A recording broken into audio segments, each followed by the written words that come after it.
Hey everybody, just a quick reminder before we get the episode going that your support means a great deal to me. If you are able to support the channel financially, please do go to 10percenttrue.com, hit subscribe and pick one of the packages.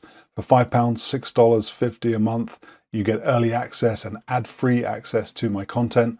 And for a little bit more than even that, you also get access to AMA and private Q&A sessions that are run directly with my guests through Zoom call at least once a quarter, probably more often than that.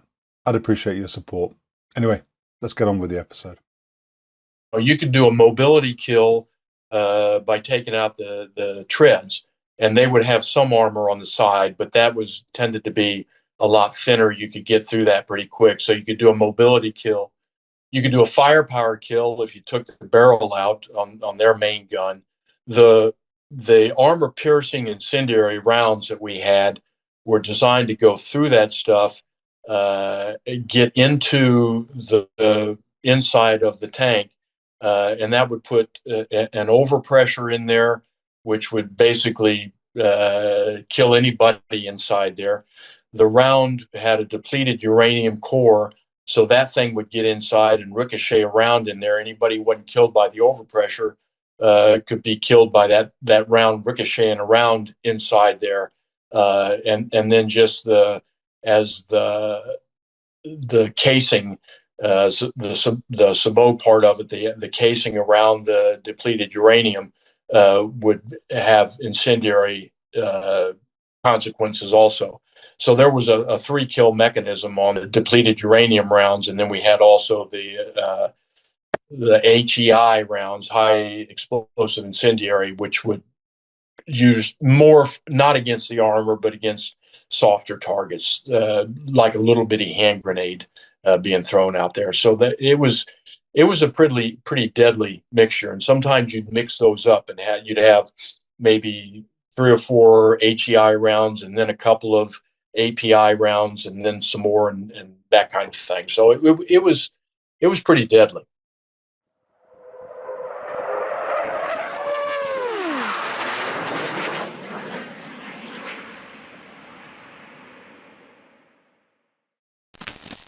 Fred, welcome back to 10% True. It's great to see you again. You too. Thank you. Fred, we talked last time. If actually, one of the things that the audience doesn't always get a sense of is time, but we talked last time about 3 months ago. We had a part 2 booked in. We originally went out the door thinking we may be going to 2 episodes, but let's start with 1, see where we go. And then we decided we would do 2 episodes. And then through your family commitments and my family commitments, it's taken us 3 months to get back together again. So I've been really looking forward to getting back with you and talking to you. For the audience at home, the last episode was about Fred flying the T-33 F-106, a fantastic episode, a really good expose, I think, on the air defense mission in those days, and in particular around the employment of the Genie missile or rocket, rather, I should call it, and the F-106. So go back and listen to that if you want to find out more about Fred's earlier career. Today, we're going to be talking, I think, exclusively, Fred, about the A-10 and your role in flying that airplane for 15, 16 years in Alaska, which is quite incredible. So I'm excited to hear about that. Before we do, just a couple of public service announcements then. So if you're listening to this ad-free, thank you for subscribing to 10% True and getting access early and ad-free to this episode. If you're not, and you're going to be enjoying some adverts through the course of listening to this, do consider joining 10% True, going to 10percenttrue.com and hitting subscribe, and for a very modest fee, getting rid of all the adverts and getting early access every month. I'd appreciate that. It helps keep the channel going. One of the perks that you get if you have done that and you have subscribed to the top tier is that you get to ask my guests questions through the AMA mechanism. And so, Fred, that's what we're going to start with today. We're going to go with a couple of questions from my subscribers before we launch into the conversation proper. And then through the course of the conversation, there are a couple more questions that I'm going to ask that they have put forward early. So first question is going to be from, if I can find it. So it's going to be from L3R1, which is a very interesting acronym. I won't dob him in and say who he is, but I will tell you he's a fast jet guy, a pointy nose guy from a foreign air force. He asks a 2-part question. So he's asking, what kind of target sets were you expecting to engage in an all-out war in the Alaskan theater? And were these classical missions in support of your own ground forces in the vicinity, or were they interdiction missions? So when we first got up to Alaska, we were told our mission was defense of mainland Alaska and particularly the pipeline. If you know the geography up there, you can get. There are times, and I'm not sure anybody would ever do it, but you could drive a tank from Russia to mainland Alaska across the Bering Strait when it froze over. Now, would I really want to put a tank on ice that touchy? I don't think so, but they could get across that way. So we were thinking, tanks, ground troops, whatever, the standard target array for an A-10, anything that ground troops would have to contend with. Um, Shortly after that, they kind of looked and said, we really don't think anybody's going to want to fight in Alaska. In the winter, it's cold and everything's frozen. In the summer, it's warm-ish and everything's kind of marsh. So people aren't going to be moving through the ground at any rapid speed at all. So we kind of started looking at Korea and, believe it or not, Europe, because if you went over the pole, you could get to the European theater from Alaska quicker than the boys and girls at Myrtle Beach on the East Coast of the United States could. So that's kind of a roundabout way of saying, hey, whatever the A-10 was built for, ground troop support, close air support, that's what we were thinking about in Alaska specifically at the beginning, but then it kind of where we were going to do that spread out. Okay. I'm not sure that answers a direct question, but I think it does. Yeah, I think it does, and we can get into the detail in a little bit more later on during the course of the conversation. So, okay, and the part two of his question then was an interesting one for me because I'm kind of interested in this too. Is what personal survival gear would you wear in wartime in Alaska back then, if that's something you can disclose? Yeah, and the I'm not so sure the wartime and the peacetime training gear would be much different. There's two again, you think of Alaska has 4 seasons, basically June, July, August, and winter. That's what we always said. So when it's cold out there, it's cold. 40, 50, 60 below was not unheard of during the dead of winter. During the summer, on my back porch in Fairbanks, I saw 96 on the thermometer one day. I mean, it just barely got up there and then came crashing down again with the sun on it.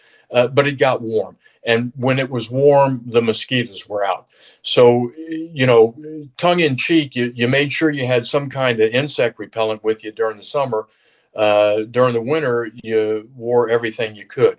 So we typically flew with a long underwear on, flight suit, winter flight suit, and a heavy jacket. You had in your seat kit, you had all kinds of mittens and socks and headgear, and you hoped whatever you had with you, we would put heavy mittens inside our jackets. So that if we had to punch out and ride the parachute down, we might be able to put those on. So we would even have use of our hands in the cold weather. So you had cold weather gear, warm weather gear, because even at night in the summer, it could get down to, 40s and 30s. And if that's not particularly pleasant either. One of the big things that we ran up against was, in Alaska, by FAA regulations, you have to carry a firearm with you. So we debated whether or not we really had to. Typically, wartime, you would carry, back in those days, it was a Colt revolver. Towards the end, we went to a Beretta semi-automatic. But we didn't have that there at Eielson when we first got up there. So the powers that be authorized us to carry personal weapons. Everybody went from, the Colt 45 semi-auto to 44 Magnums with 9-inch barrels to whatever. I personally carried a 22. Thinking through, if I ever had to defend myself against a bear or a moose, it didn't make any difference what handgun you had. all you were going to do was piss that thing off, and it was going to come over and rip you apart. So if I needed something out there, I wanted to survive, I was going to have to shoot a squirrel or a rabbit or whatever. If I hit it with a 45 or a 44, there wasn't going to be much left to eat. So the 22 would be able to take down small game, and I could eat and survive. So the range went from 44 Magnums, 454 Casuls, one guy carried with a short little barrel on it. He wasn't going to hit anything, to my 22 that everybody laughed at. But when I explained it, some other guys went and got 22s also. So that's kind of a tongue-in-cheek aside to what we carried up there. But you had to be ready for most anything on the ground there. While we're here, let me just ask a couple of following questions then. So, with regards to carrying enough but not carrying too much, how did you strike a balance? I mean, presumably through the SERE training that you went through, cold weather survival was something you did. But did you, when you were going to Alaska, get given a refresher or go on a specific course for cold weather survival? Yeah, when we first got up there, everybody went through a week-long cold weather survival in the dead of winter. So you could go out there and learn how to make an ice cave, a shelter out of pine bough and whatever. And then every year you had to go through a refresher, just a one-day kind of thing. While I was up there, in addition to flying with the A-10s, I flew with the Civil Air Patrol. And one of the old heads in the Civil Air Patrol, when I first started flying with them, I got into we flew Cessnas and that kind of thing. I got in there and I put a backpack in the back, and he said, "What's that?" And I said, "It's my survival gear." And he went, "No, that's your camping gear. Your survival gear is what you have in your pockets, because if we go down, you may or may not be able to get to that backpack before we have to get away from the plane, out of the water, whatever." So that thought process carried over into the A-10 also. You had a seat kit that had a lot of stuff packed into that. I mean, the survival guys and gals that put that stuff in there, they learned how to pack a buttload of stuff in that seat kit. But if you punched out and you went down, you may or may not have that. Supposedly you had the seat kit with you, but you might not really.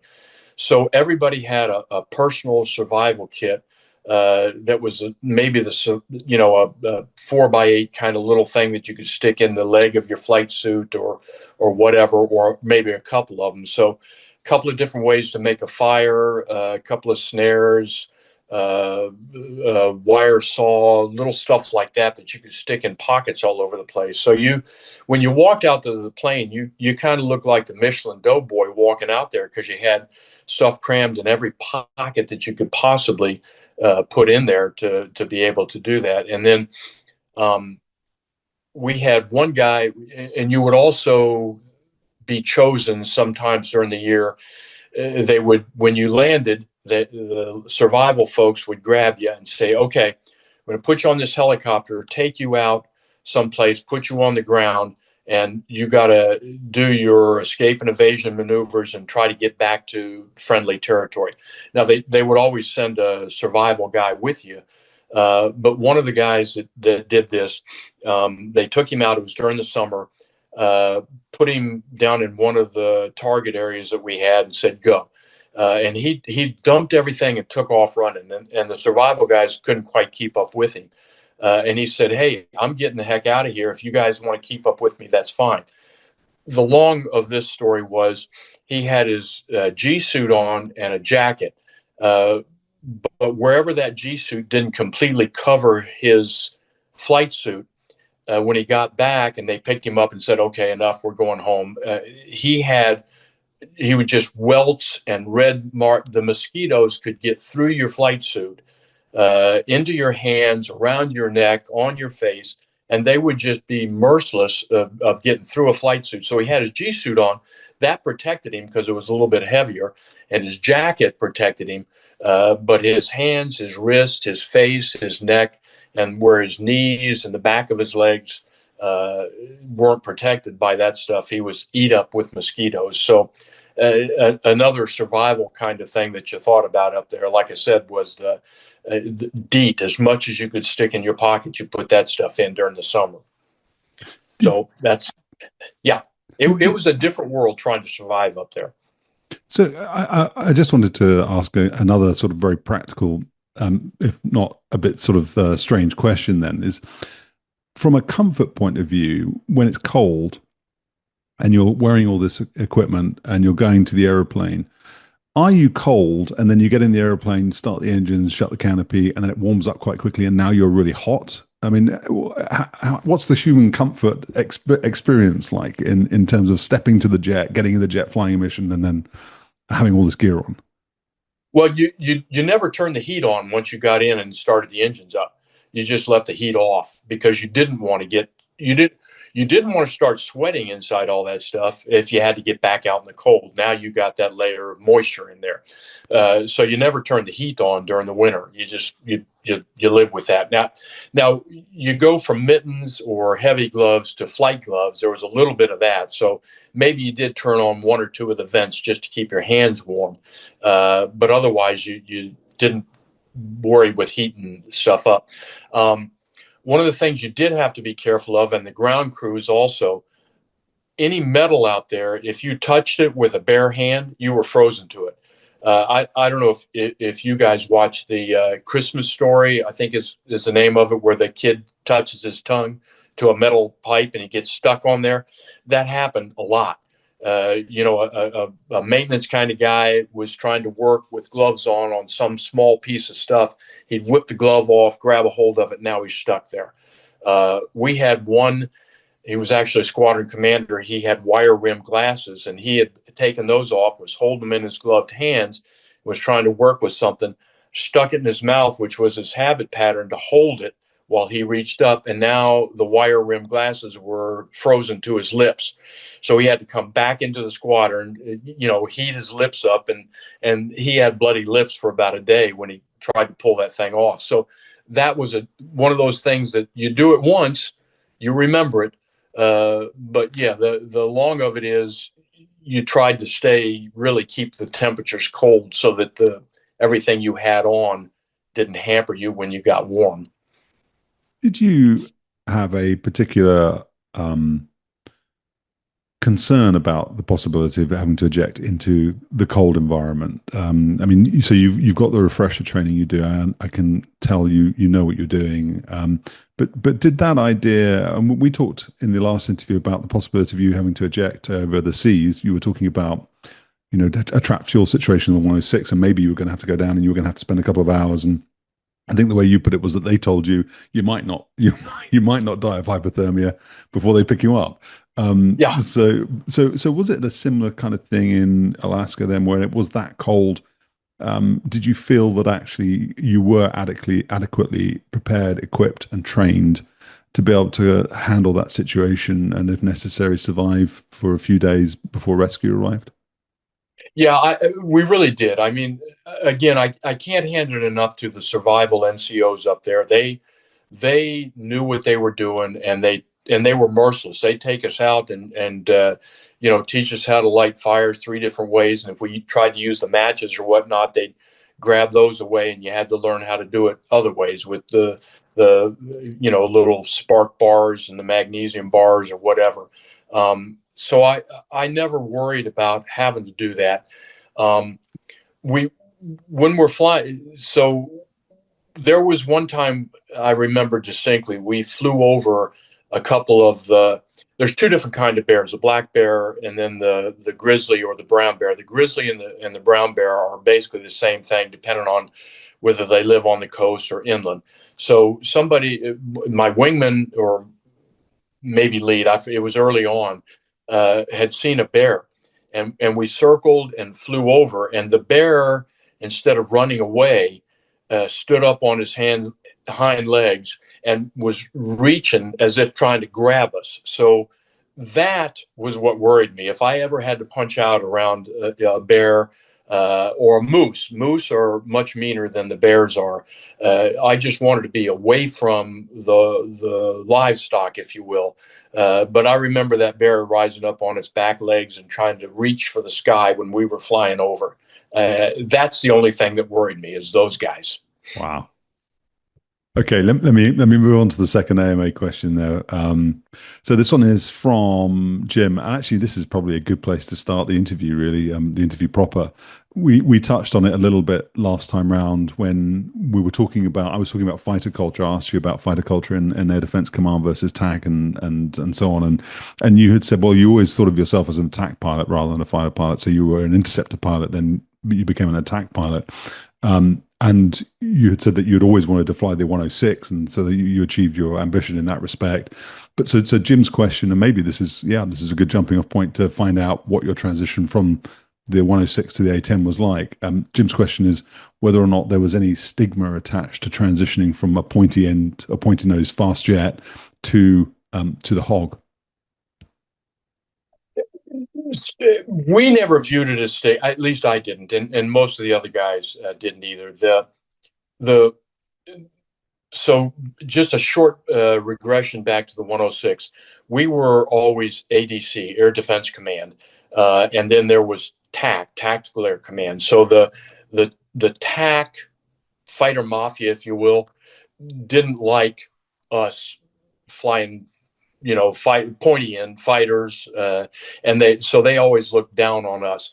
There was a transition there right at the end where I was in, where ADC, Air Defense Command, went away. We became ADTAC, Air Defense Tactical Air Command. We still got to wear the orange flight suits, but again, TAC didn't like us. So there was always a stigma. Anything I flew was you were looked down on because you were an interceptor pilot.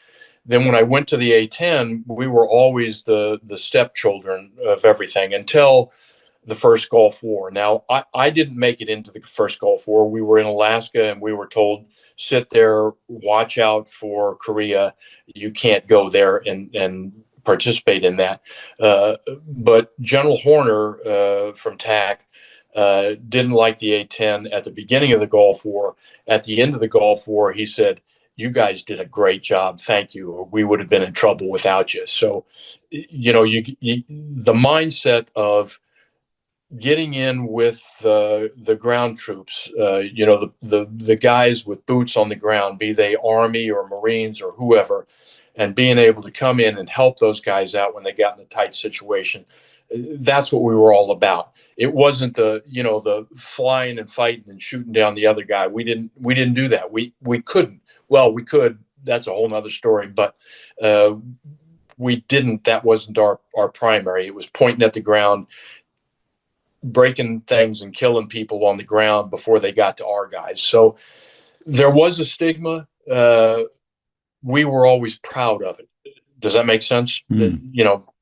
Yeah, you don't like us because we're a flying ugly jet and we just pound the ground, but we help those guys, and we're damn proud of being able to do that. Tell us about the mental, psychological transition then for you from somebody who's up high in the bososphere most of the time intercepting bears to now somebody who's flying presumably low to the ground a lot, visual reference to the ground, and doing that attack mission.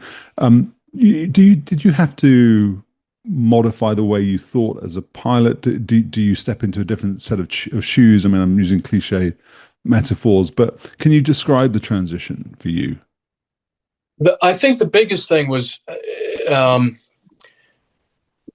so in the 106, again, a little bit of a regression, but it gets the story there.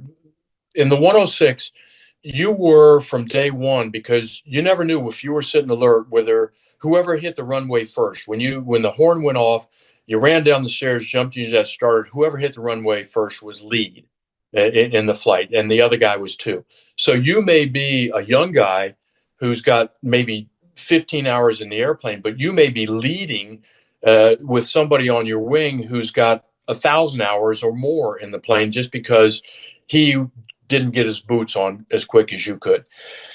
When we got to the A-10, there was a couple of us who came from Langley up to Eielson, and we were told, okay, you guys can't fly below 1,000 feet. You can't lead a flight. You can't brief a flight until we get you up to speed. And we're going, yes, we can just go out there and have fun and do, learn how to shoot the gun and drop the bombs. We don't have to worry about planning the mission or anything else.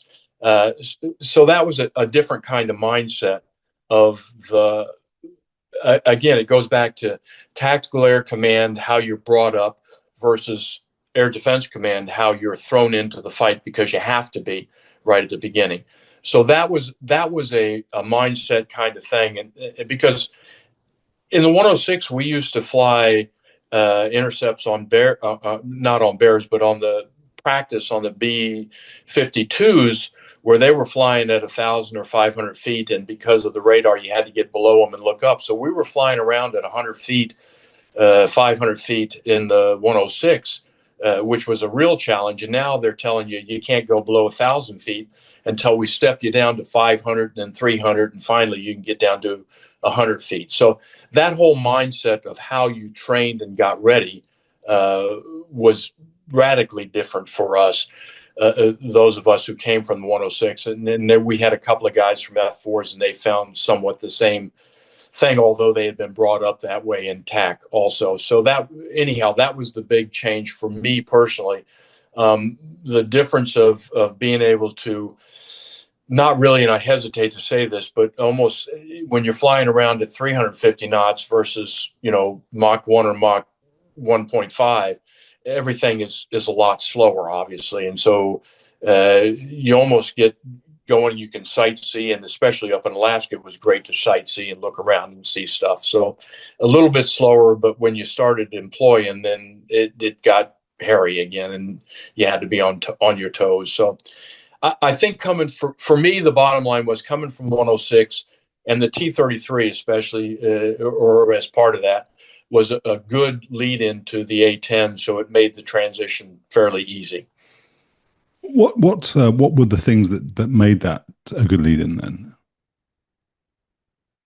I'm sorry. The T-33, is that what you were saying? That you were saying that the T-33 was a good lead? Oh yeah.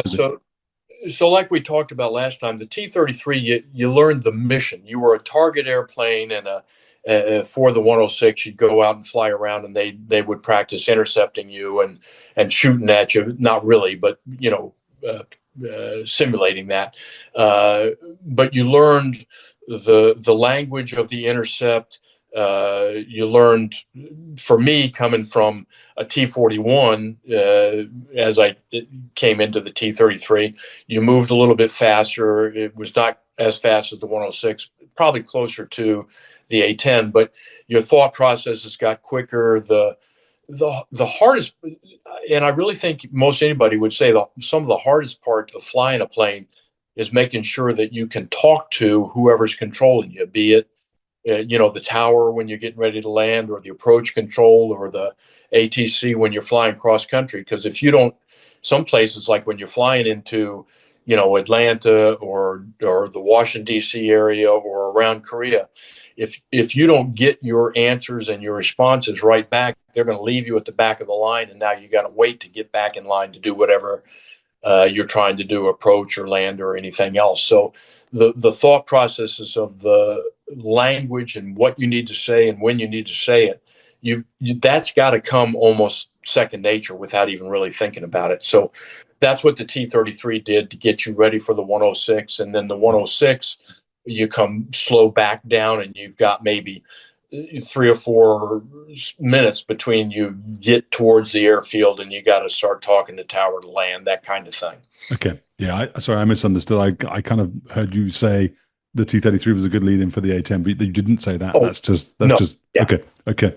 So before we get into then the specifics of you being introduced to the aeroplane, I'd like to get a little bit of a history for the A-10. I mean, so what is the year this is happening? When are you going to Eielson? I got up there in early 82. I went to A-10 training in late 81. We got up there in 82. And then we brought the first. They had 2, maybe 3 aircraft there when I got there, and then we brought the next 5 aircraft in, and then we started bringing them in 4, 5, 6 at a time until we got up to the full 26 aircraft for the squadron. So by the middle of 82, late summer of 82, We had a full squadron of 26 PAA, primary aircraft authorized, couple of backup aircraft, BAI, backup aircraft inventory, a couple of trainers, and that kind of thing. So we had about 32 aircraft on the ground up there that flew at various times or were used as trainers. So that was 82, and then we got mission ready and mission capable. Late 82, they came in and said, "We bless you. You're ready to go to war if you have to." But it took almost a full 1982 to get all that stuff going. So where was the A-10 in its life cycle at that point? I should have looked this up before we got on the call, but what was it, mid-70s it was entering service, 75, 74, 75, something like that? I mean, Yeah, actually a little bit later, 77-ish, 77. Okay. it came in. So there were several places in the lower 48, of course, at Davis-Monthan for the training squadrons, and a couple of, I think the Guard got some of them right away. They were at Woodbridge and Lakenheath in British Columbia, British, I'm sorry, in England. There was a squadron in Germany, I think, at Spangalum, I want to say, but I don't remember that exactly. But then, the buildup came throughout 77 to about 82. We got the 82 year model airplanes. They still had that new airplane smell to them when you got them. And the same time, Suwon, Korea, were getting their birds. So they got 82 year models also about that same time. So I know this is, I mean, I pushed you last time for 50-year-old memories on the F-106, and but I'm going to do the same again, but slightly fresher memories that are only sort of 40 or so years old. But what was the sort of status of the A-10 in terms of its sort of life cycle and maturity? It's 5 or so years into it since its introduction to service. Have most of the wrinkles been ironed out of the aeroplane? Are you still discovering things about the aeroplane? How sort of mature is it? Presumably, the laced developments and enhancements come along much later, so you don't have necessarily. Well, you will hopefully describe to us in your own words what the laced developments were or the laced enhancements were. But is it an aeroplane that's still sort of being sort of understood and sort of developed, or is it at that point? Here it is. These are the things you should do. These are the things you don't want to do, and it's pretty much a known quantity. Yes and no. So the aircraft itself was pretty well established.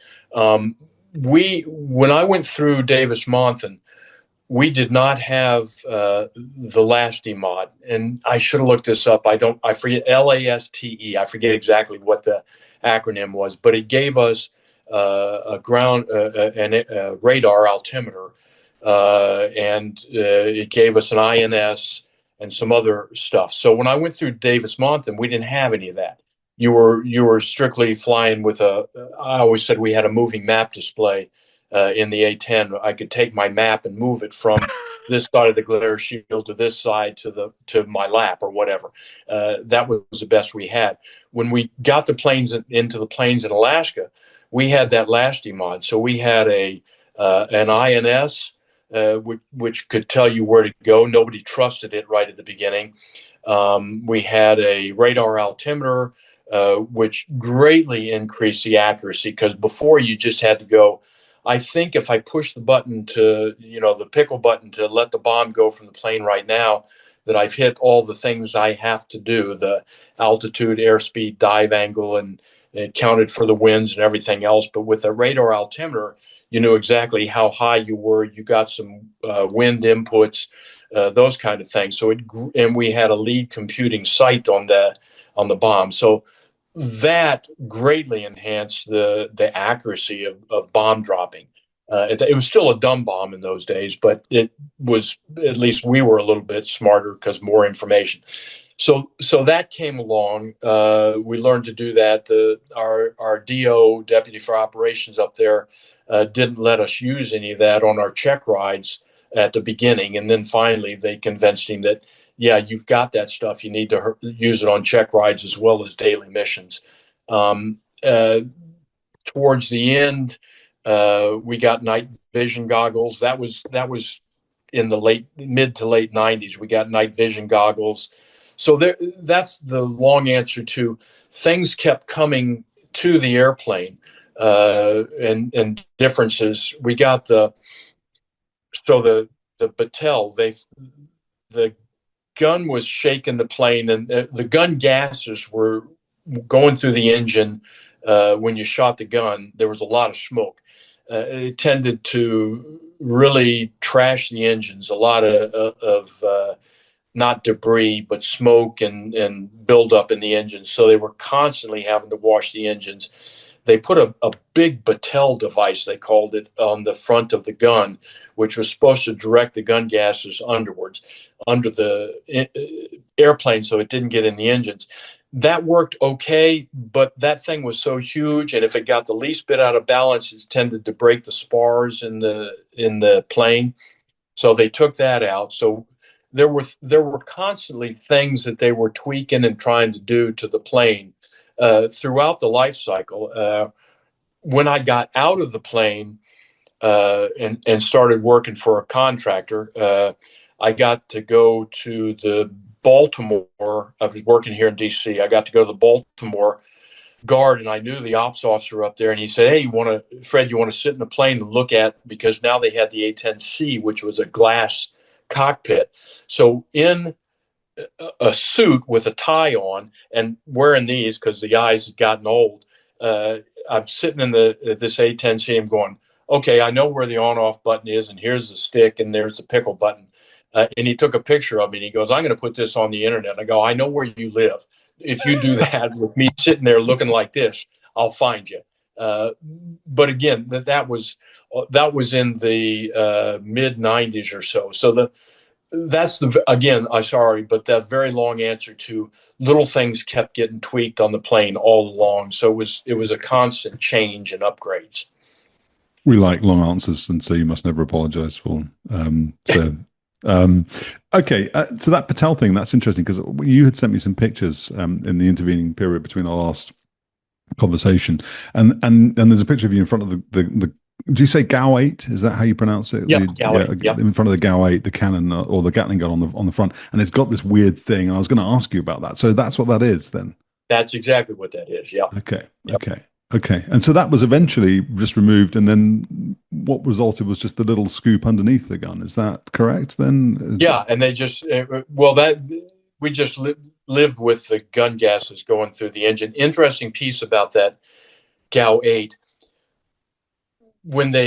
So you want a certain amount of dispersion on a Gatling gun like that, because if it's a laser beam going in, and your aim point or the wind or whatever is off a little bit to the left, just say, of the tank you're trying to kill, you're going to miss it because it's going, the bullets are going right there.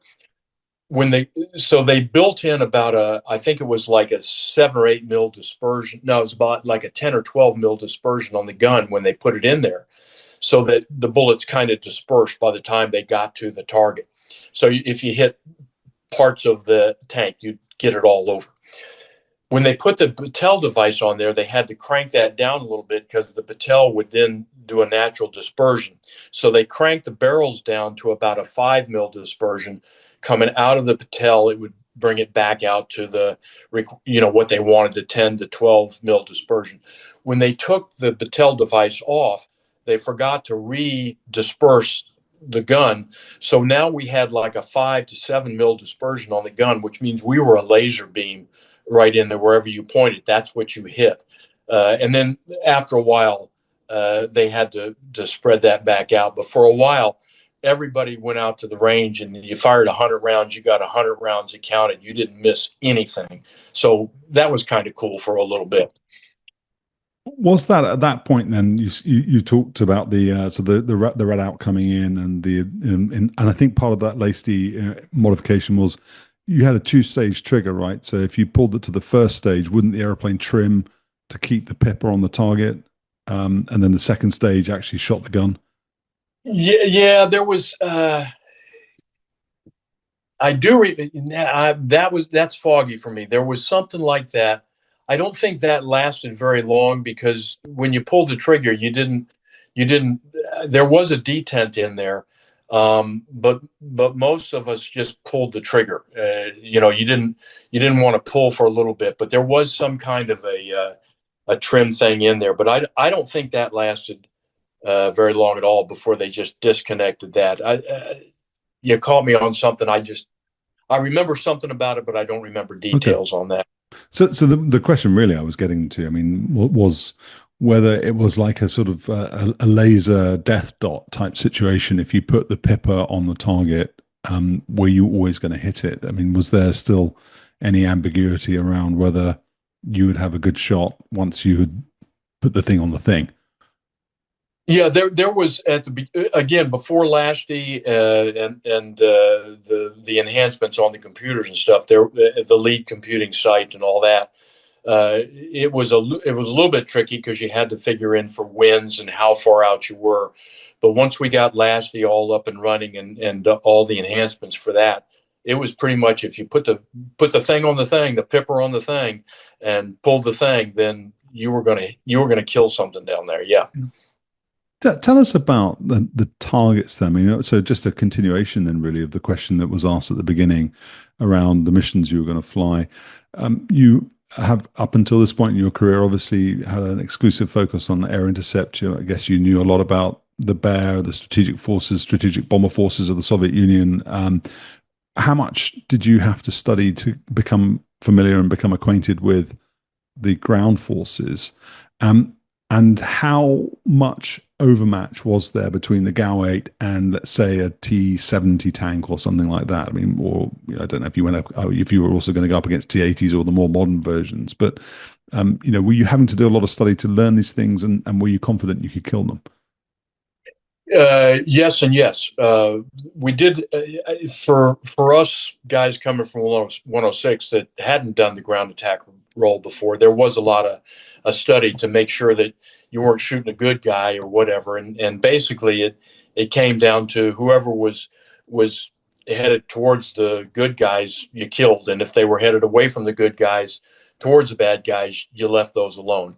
But there was the study of where were the suppressors on the or the air what the big part of the barrel, The muzzle brake, is that what it's called? the muzzle brake, yeah. Yeah. What did the tread look like?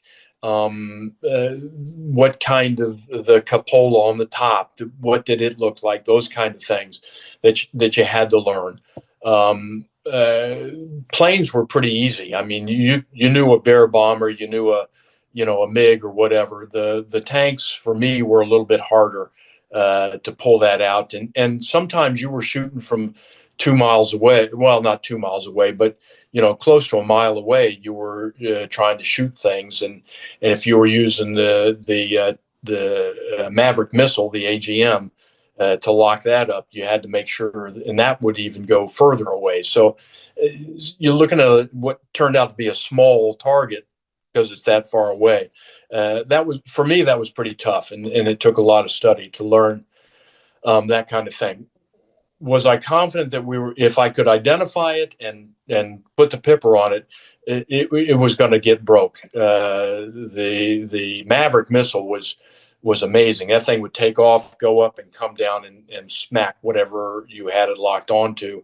The gun was the same way. If you could shoot the gun on something, you were going to hit it. The Russian tanks had the ablative armor, but that lasted about the first handful of bullets you put in it. And if you pulled the trigger and sent out about a 100-round volley, there were the last half of them were getting through after the ablative armor was gotten rid of. So yeah, we could kill what we saw out there.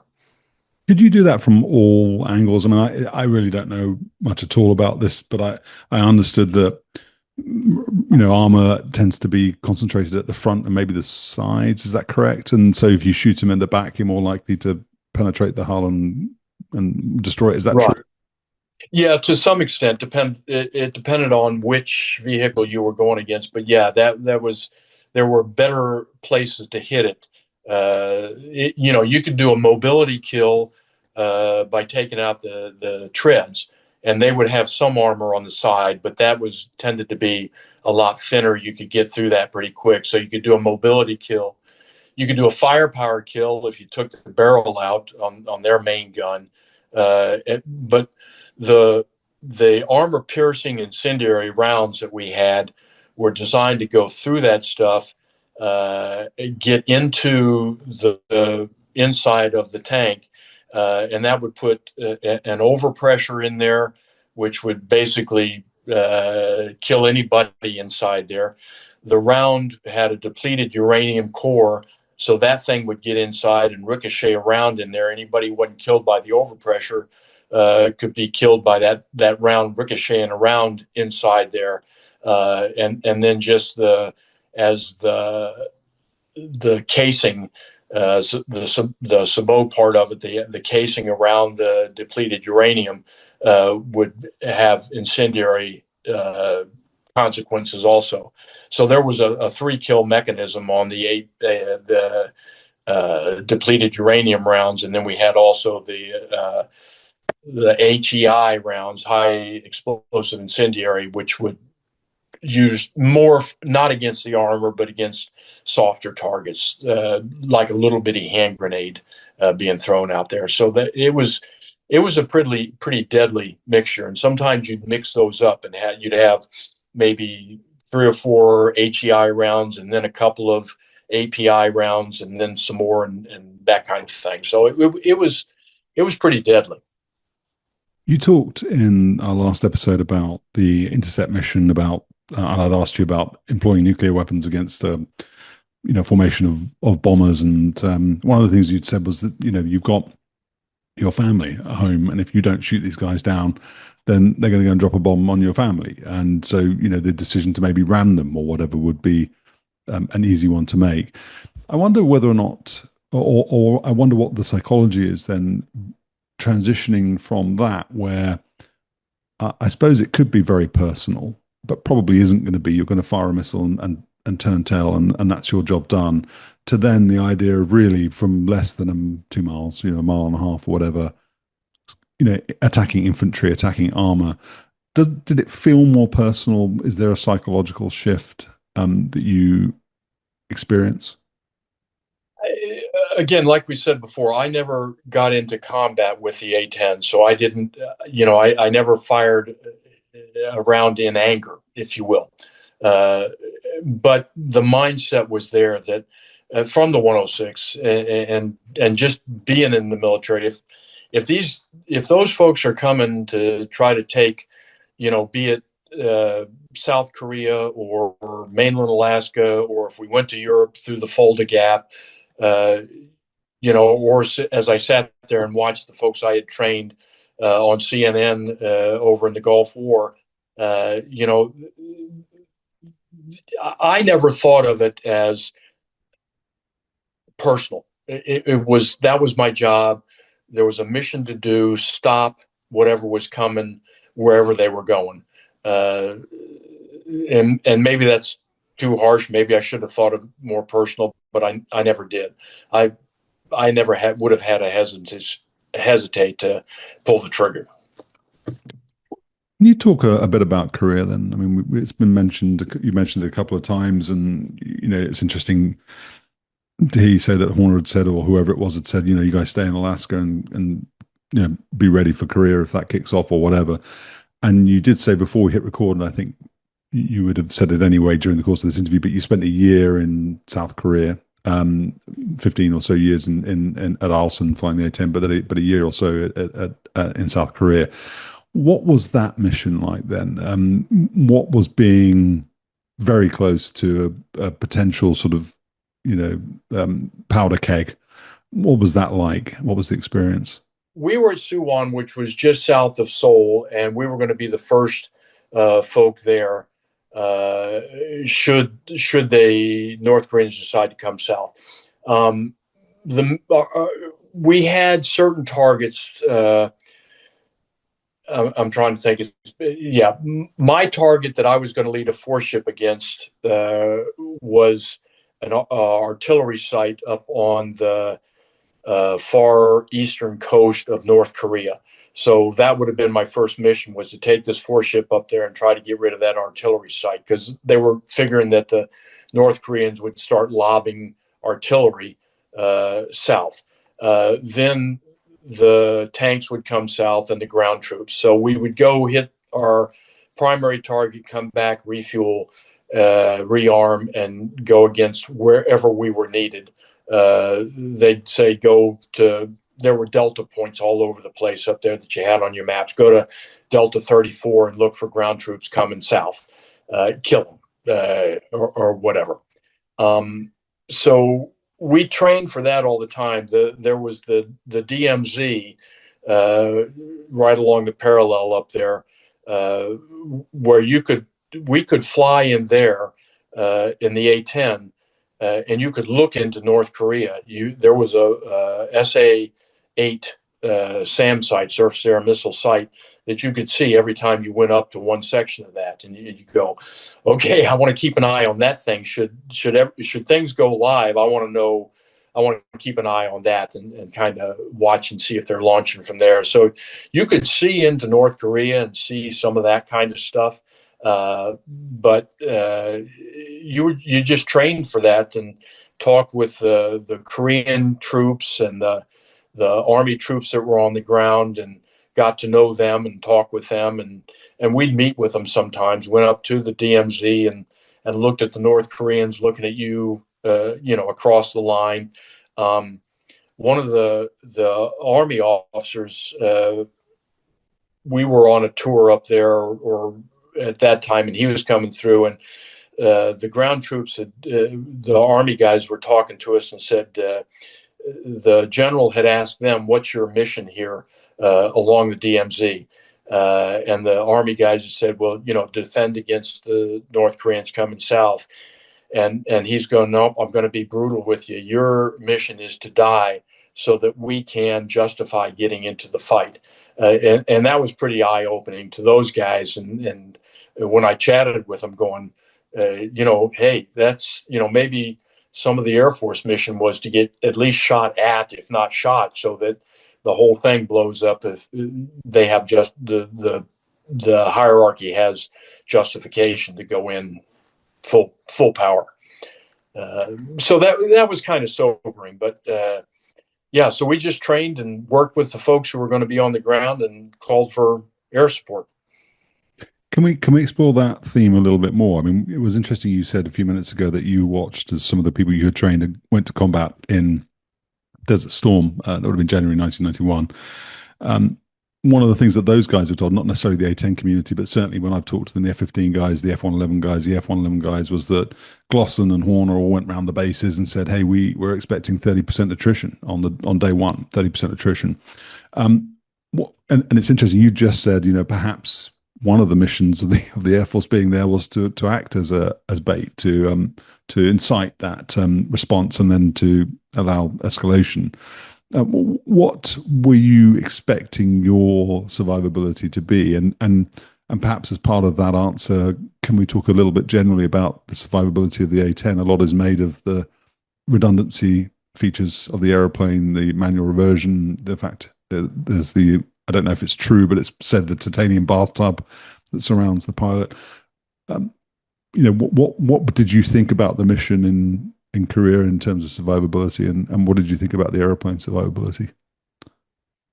My personal mindset was, I'm invulnerable. I'm not going to get killed. I think most everybody felt that way, because if you went into anything thinking I might die, that's a wrong mindset to go up with.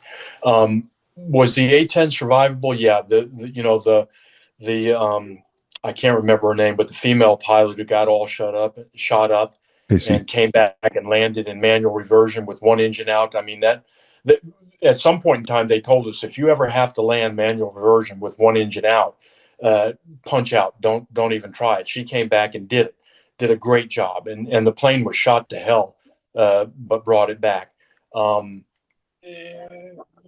of the guys, Steve Phillis, I flew with him in Korea, We sat around, all the bunch of us, many a night, watching movies. Monty Python movies were our favorite, but so I knew Steve pretty well, and he took an unfortunate round, and it got him. The titanium bathtub, it was meant to defend against a ZSU 23, so the 23 millimeter shell. But a lot of the approaches we did were upside down, find the target, and then roll out. So we always thought, what if that 23 millimeter shell got inside the bathtub? You might not have anything from the waist down by the time you got done. And that was just tongue in cheek, but we didn't really worry about that. So it was very survivable, sometimes not, but you tended not to dwell on that, I guess. You carried a self-protection jammer. We did have a ECM pod on there. We put it out on one of the 11 pylons, so we put it on 1 or 11 to keep the jamming out to the side. But yeah, we had an ECM pod on there. Was that something you would just switch on and let it do its own thing? I mean, what? Okay, and what? I'm not asking. I'm not pretending to be an idiot. But what did that thing do? That was automatically detecting radar signals from threat systems and then jamming them, or it was also then queuing chaff and flare from the airplane. What sort of integration was there? Yeah, it was a magic pod sitting out on one of your wingtips, basically. They would come through and try to explain to us, here's what it does and everything else. But it was to jam the radar or spoof the radar. We did have chaff and flare, but that was all manual. You did that with buttons on the control stick, whether you did flares or chaff, and put that out. And there were certain times when you knew you should put out flares or put out chaff.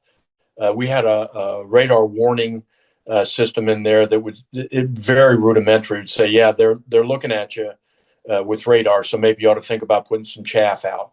But the ECM pod was always just kind of turn it on, let it do its thing, and know that it's out there and that you ought to turn it off before you came back into land. And that was about it. The chaff and flare, you tap danced on the buttons there when you needed it. And that was always fun to put flares out and watch them in the mirrors and see them going out. The chaff, you didn't hardly see it. It just was so small. But the chaff flares was manual. The ECM pod was automatic. Did you think, in terms of survivability, then the low fly option, as we saw in Desert Storm, I guess for the A-10, you haven't got too many choices. You've got to be low. That's part of the role. But, from a general fast jet tactical aviation point of view, low altitude proved to be very difficult in Desert Storm. Medium altitude soon prevailed.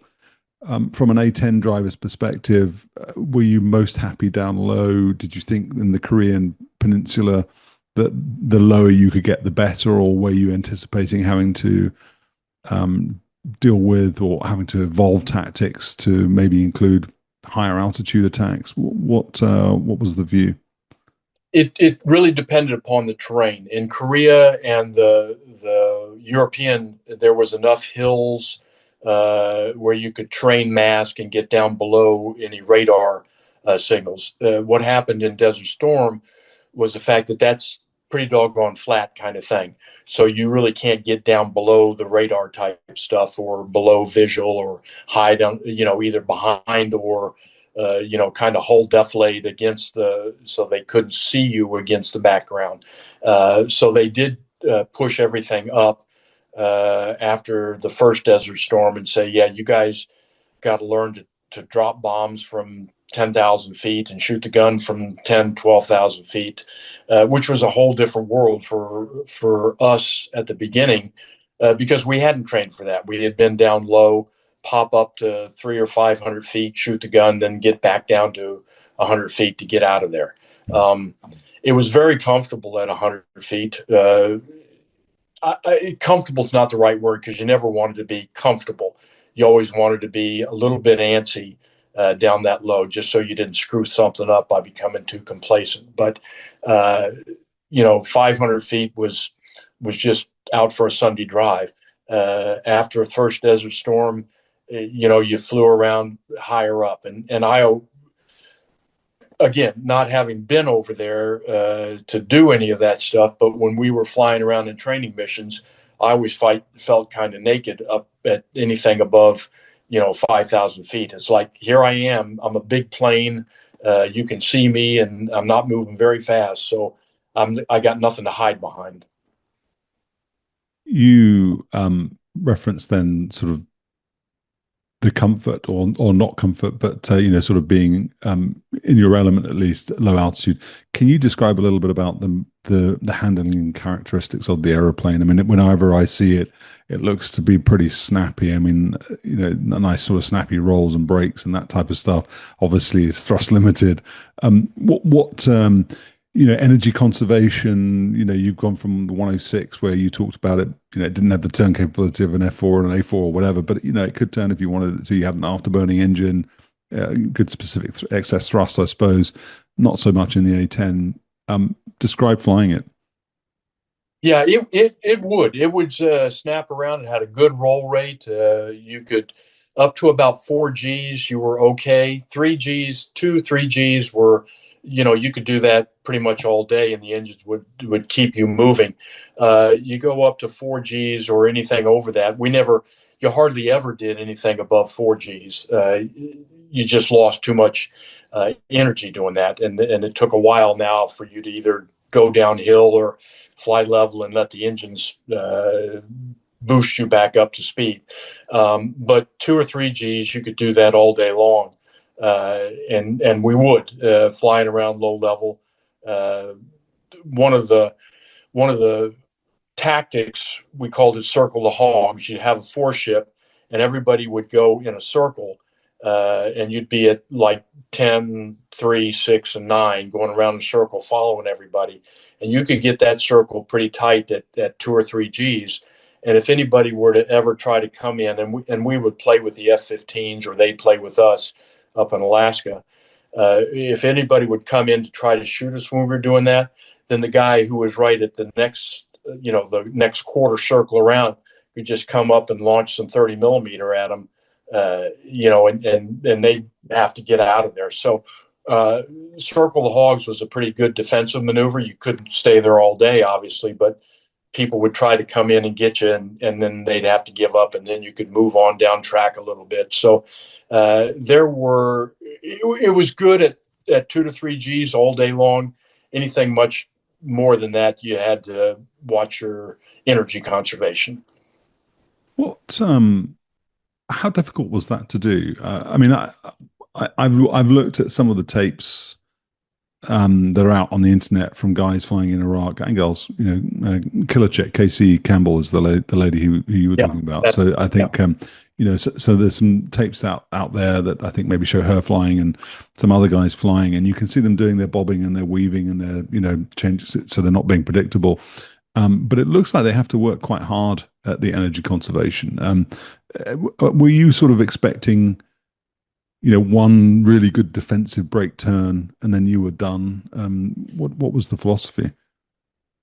Yeah, if you had to do a good brake turn, if you God forbid you had to do 5 or 6, or even we were limited at 7 G supposedly, but if you did that, you've got no energy left. Now you're going to have to either find an area to go downhill to get God's G helping you accelerate, or let the engines try to push you again, but you would use up all your energy. So you had one good brake turn, and then hopefully your wingman was out there. So we always flew in 2 ships, usually a good deal of the time, 4 ship. 3 ship only happened if one of the folks aborted for whatever reason.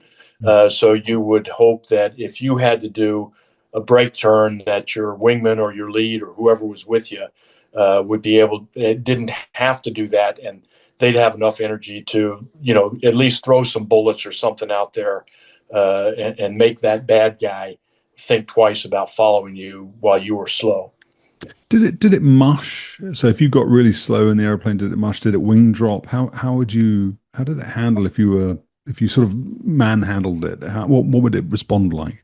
Well, like with most any airplane, you could stall it, and you practice stalls at DM. We didn't do so much practice stalls anyplace else, but it would get kind of mushy. But there was, because it had such a large camber on the wing and the wings were fairly wide, it was wider than it was long. The airflow, if you could get any kind of just a couple of extra knots, it would fly again for you. So it didn't really mush that much. It was either you were flying or you weren't, and you needed to get some more airspeed. And from I mean, my amateur aerodynamics knowledge is that straight wings tend to stall very rapidly. Yeah. So would you get a snap? I mean, if you over pitched on a brake turn or something, would it snap to one side or the other? How forgiving was it? No, it was pretty forgiving. It was easy. Like I said, it had a good camber on there, and when you got slow, the leading edge slats would come down and help with a little bit of the lift. Uh, so it didn't really have a break in there. You just be slow, and you'd know that okay, You had a stall warning horn also, so that would start going off if you got near the stall. Okay. So you just tried to avoid that. Can you talk a little bit more about the air-to-air side of things? You did say right at the beginning that in theory that it had an air-to-air capability, and you've just described how an F-15 came in, you would have the wheel formation to provide some mutual support. You also had two AIM-9s on the wingtip. You had the gun, obviously. How practical were those two things, and in terms of their application to air, and were they something you really believed in? Uh, those were all defensive, pretty much only. The AIM-9s were out there. They were a good weapon, and if you could get the tone off of them on somebody and launch one, if nothing else, it would make that person think, hey, I need to defeat this missile. I'll forget about him for a while. We had a lead computing site on the gun after we got Lasty, where there was like two green lines on your HUD, and if you put the wingtips of the bad guy within those lines and started throwing 30 millimeter out at them, you pretty much hit them. I never did it, but some of the folks at DM and at Nellis went out against the towed targets and did a fantastic job with 30 millimeter, because it didn't take more than one of those to hit the target to take it out completely. So I was confident that if there was some air to air going on, if I could get behind somebody and bring that picture up on the HUD and put them in there, that I could shoot that person down. Either the AIM-9, like I said, tone, punch, you're done. But the gun was pretty deadly with that lead computing site that we had after Lasty and some enhancements to that. Did you have a role then, or was it a mission for you to go hunting for battlefield helicopters? Um, okay. No, not really. I mean, there were some guys in Desert Storm that did get some air-to-air kills on helicopters and what have you. But that was not a primary mission or even a secondary mission. That was just you got lucky and saw something out there and shoot it. Okay. Let's return to Alaska then, and in particular, I wanted to ask about flying at night. I mean, you said that there were the four seasons, those 3 months, and then winter. Obviously, very high latitude, so in the summer months it's daylight all the time. In the winter months, it's dark all the time. I suppose the first question I wanted to ask was just as an individual, as a person, what's it like living in a world where it's dark all the time? It was yeah, it was dark, and so you had to know these numbers: 3 hours and 47 minutes of daylight in Fairbanks, Alaska, where the sun was above the horizon at the darkest day of the year, December 22nd, 23rd. but there was also the sun was at a low grazing angle, I'll call it, so that you had civil twilight, uh, pretty good civil twilight for at least an hour and a half before and after that. Okay. So 6 hours, almost 7 hours of relatively usable daylight. So it wasn't as bad and gloomy as people. It's dark all the time. Well, yeah, the sun's below the horizon, but it's not completely dark. Um, so, and that was so we did a lot of the night flying, uh, and you got used to that. I mean, you take off once you get airborne, you stay at certain altitude. We didn't do any 100 foot flying at night. It was all up and higher. We would go to the ranges and drop flares. So some were ground flares, some were under parachutes, and that would pretty much light up what you were shooting at or dropping bombs on for practice up there. Um, the Everything else was just, I mean, it was kind of normal flying. We learned to fly at night back at pilot training. All the other planes you flew. The only plane I didn't fly at night regularly was a T-41, the Cessna 172. We did a little bit of night flying, but only to keep kind of a currency thing. We didn't do a lot of night flying with students. Everything else you flew at night when you had to and learned to do that. So it was not a big deal. How did you? What was it? The flip side of that was during the summer when it was daylight all the time, you couldn't update your night currency. So if you had to do a night landing at the end of summer, you had to go out there with an instructor pilot and do a night landing just so to check the square. It was not a big deal, but you had to keep the record book straight. So that was the only other problem. Can you describe employing the aeroplane in the dark then? So so you can drop flares. Are you using pave penny? Are you looking for a laser sparkle on something that you're then going to go and drop on? I mean, if it's dark, this is pre-night vision goggle days. How are you going to find the target? How are you going to employ against it? We would use the pave penny, but that required somebody to designate the target, and we didn't have a lot of that in Alaska for rain practice kind of stuff. So you drop the flares and you just look down on the ground and usually the ground got covered with snow and it stayed that way from about September through May-ish. So you had your targets were, and we just had fixed targets. An old tank that they had dropped, an old pickup truck, whatever. So during the day, the sun would hit that metal and the snow would melt off of it. So you'd have a good dark target against a completely white background. Now you drop a flare and the white is very prominent, and then the dark target's in the middle. So it was not that tough to find a target just with an eyeball kind of thing.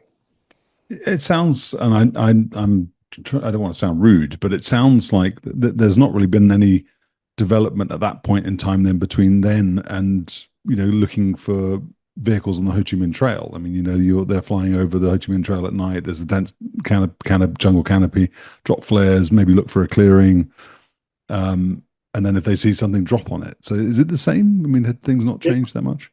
Pretty much, it hadn't changed. Yeah. Okay. You mentioned the night vision goggles. When we got those, that was a pretty radical change. Then you had a different scenario. But up until that time, night was night, and you just did what you could. Well, can you talk us through that then, Fred? What was the transition to flying on night vision goggles like, and was it sort of seminal in the way that it changed the way you did business? Were you able to then really develop tactics off of the back of that? What did it change? The tactics didn't really change that much. You still had to find the target and shoot the target.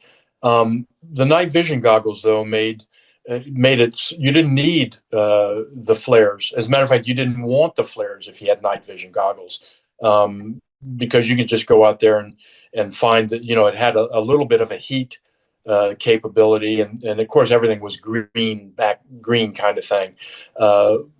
But flying around, and you could see anything forever. I mean, coming back into the field, you get done, you go out, you do your practice mission, you come back into the field, and the approach control was telling you, hey, you've got a plane over here. We're going to, fly heading 270. We're going to drop you.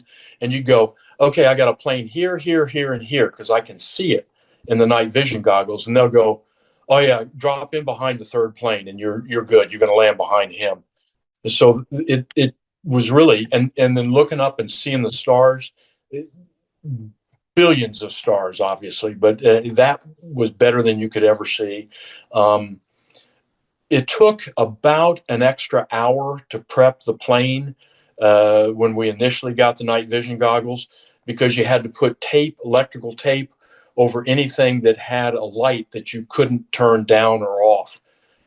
So you'd go out to the plane an hour before you were launching and do all this tape stuff up, and then we'd use glow sticks you could turn those things so that there was just little slits with the glow sticks inside of them to give you a little bit of light in the cockpit to do, so you could see switches if you couldn't find them by feel. But they were great. I really enjoyed flying with them. It made night flying almost like daytime, because you could see so much stuff with them. Can you articulate a little how you think, or how you thought a confrontation with Russia in Alaska would turn out? I mean, sort of pre-NOGs, pre-night vision goggles. Did you think it was going to be a bit messy, a bit scrappy? What were you expecting? If they did come across the strait or try to come into Alaska, I think it would have been, because we were so familiar after the first couple of weeks or months there. Even though it's the same as Siberia, only on the other side of the Bering Strait, but trying to get tanks or ground troops across anything in the winter was going to be hellacious. And like I say, in the summer, there was a lot of marshland, and so tanks were going to settle in. People on the ground were trying to be slugging through that. So it would have been a target-rich environment, and other than the shoulder fired, the SA-7s, surface-to-air missiles, and whatever they were throwing at us, I think it just would have been a target-rich environment up there. Did those things cause you sort of headaches in terms of the way you plan to execute missions, the MANPAD threat? I mean, one of the things we were talking earlier about survivability, but I think, going back to the design of the airplane, the engine nacelles, the exhausts are situated between the vertical stabilizers, and as I understood it, that's supposed to help diffuse and shield that heat source from a surface-to-air missile or a MANPAD. Were they a serious threat for you? Did they? I don't want. Maybe that's the wrong question to ask. Were they a serious threat? Of course they were, but were they something that really were going to plague you? No. Like you say, it was a turbofan engine, so there was not a huge heat signature anyhow. And then between the tails, you could turn just a little bit and blank anything out. And then we had the flare pods, so you punch out a couple of flares, and that was going to be infinitely more heat than any of your engines give out. So the surface-to-air missiles, the radars, the SA-8s were kind of the bugaboo. You worried about them. But anything else, by being low and having chaff and flare, and like we've mentioned, the engines positioned the way they were, it just wasn't that much of a threat. Again, you trained for it, you learned it, you knew what was coming at you. But it was not a huge worry, no. Can we talk briefly about Fulda Gap then? I mean, you have mentioned it as one of the other scenarios they wanted you to be thinking about out there, and you said right at the outset that if you went over the top, you could get there more quickly than guys from sort of South Carolina or Myrtle Beach, whatever. What was the expectation there for you then? Were you going to deploy to some sort of West German airfield and then stage out of there, or were you going to go to unprepared airstrip or semi-prepared airstrips? What were you going to do? Well, we thought about that. We studied on it, but we didn't have any set plans to really go over it. We were, like I say, we were kind of tongue in cheek. I say tongue in cheek. Defense of mainland Alaska and the pipeline. Mostly it was Korea, and then whatever we had to do. So we thought about the Fulda Gap. We studied for it, but we didn't have a clue where we would fly out of. Probably out of England there at Woodbridge or Lakenheath, because then you could go right on across the channel and you darn near be on top of them. But again, that was just we didn't have a set plan of where we would fly. Spangalum was there. But that was about it. We'd go do whatever we were told to do when we got there, if we did. Did you ever practice for that, the sort of semi-prepared airstrip mission? I mean, one of the things, again, A-10 rugged undercarriage. I don't know exactly what the deal is, whether or not it could operate from grass airstrips or whatever, but was that something you practiced or considered? Yes, we in Alaska, we flew out of Nenana, the airstrip there. It was just a little civilian strip, 5,000 foot. The one end of it was into the Nenana River. We flew out of Tok. We cleared that runway with shovels, snow shovels, to be able to land there. We, at one point, and I was kind of the lead on this, we were going to practice landing on Paxson Lake when it was frozen over. That was south of Eielson by about 150 miles, 200 miles. We were going to go down there and land. They were going to prep it with charcoal strips on the sides, a couple of chopped down trees to give us some visual reference for how high we were. I would get in a truck and drive down to Paxson Lake, and we'd core the lake to see how thick the ice was. And we knew from some World War II studies how thick you had to have the ice to land a certain weight aircraft. I did that for about 2 months. And the morning that myself and the squadron commander were walking out to the plains to go land on Paxson Lake, somebody down at Anchorage, in Alaskan Air Command, must have woke up and said, "What in the world are we thinking? Abort, abort, abort!" And so we never did it. But that was one of the things we were planning on. Can we go out to a lake, wherever, and if it's frozen enough, land on it? That thought process went on. As I think back on, I was ready to go. I wanted to do it. I was looking forward to it. As I thought back on it years later, going, that probably wasn't the smartest thing we were ever going to do. But that's the long answer to, yeah, we operated off of semi-prepared civilian airfields regularly, and we got all the way to thinking about frozen lakes. You said that, or I said, but you had said before we hit record, you spent 15 years flying the airplane in Alaska. What changed in those 15 years? What were the major milestones or most memorable things that happened over that period of time? And I'm asking, I'm making the assumption that you got there. I think you said there were 3 aeroplanes, and then eventually you had your 26 PAA or 28 PAA, and then you grew. But I'm guessing that over that course of time, as the airplane was modified as you described, things changed. Can you characterize various periods of that 15 years by the things that you were doing, the things you were learning? Yeah, there was. Once we got mission capable and started doing that, then we started flying to Korea, like I said, 2 or 3 times a year, participating in then Team Spirit. You can't call it that anymore, of course. We flew into and out of Shimiya the first time through. Then, because the Japanese didn't want us landing if we were going to Korea, there was still animosity there. Then after a while, we started flying through Misawa there in Japan. As political relationships got better, we could do that kind of thing. We would go Of course, the upgrades we've already mentioned: the Lasty, the gun, the night vision goggles. The right at the end for the probably the last 4 years or so. And when I say I flew up there, I also spent some time in Anchorage on the Alaskan Air Command staff. But I was flying the A-10, going up once a month for a week to fly up there at Eilson.